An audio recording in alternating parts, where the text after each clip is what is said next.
श्री सुखदेव जी कहने लगे, राजन परीक्षित, त्रिकूट पर्वत पर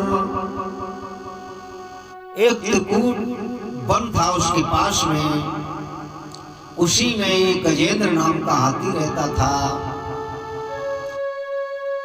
जिस हाथी के साथ में 10 हथनियां थी और 25 बच्चे थे,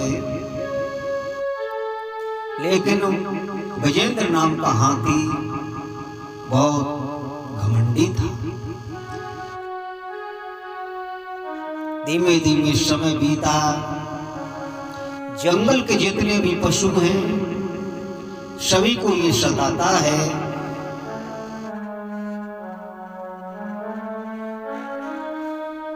सभी पशुओं ने मिलकर के परमात्मा ईश्वर से ध्यान किया कि हे प्रभु हमारी रक्षा करो। जिसने भी संसार में घमंड किया, भगवान ने उसका घमंड चूर कर दिया। धीमे धीमे समय बीता और एक दिन अपने बच्चों और अपनी हथनियों के साथ में उसने क्या किया, एक पीपल की वृक्ष को तोड़ करके खाया और हथनियों और बच्चों को खिलाया। खिलाने के बाद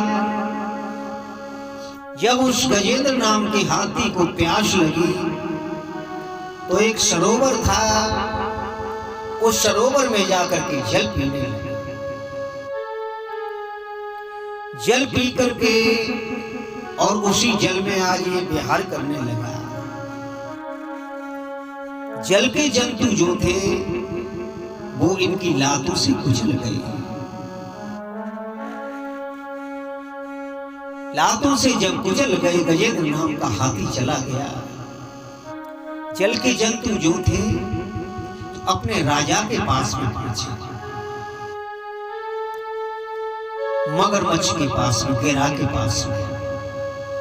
गिरा के पास में जाकर के आवाज लगाई, महाराज मेरी रक्षा करो।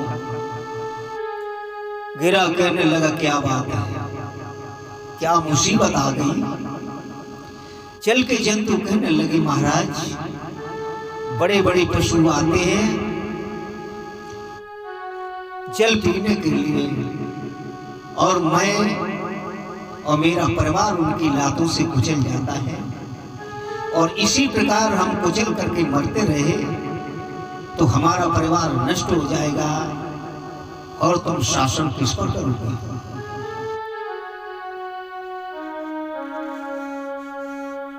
जल के जंतुओं की बात सुन करके गिरा को क्रोध आया और गिरा चल दिया।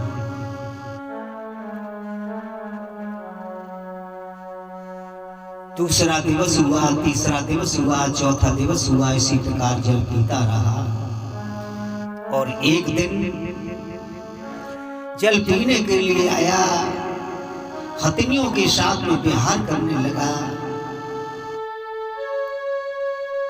जैसे विहार करने लगा उसी समय गिरा ने आकर के उसके पैर में तोड़ दिया। हथनियां तो बाहर निकल करके आ गई, बच्चे बाहर निकल करके आ गए। हथनियां कहने लगी, स्वामी तुम्हारे अंदर तो बहुत ताकत है, तुम इसे खींच करके बाहर कर दो।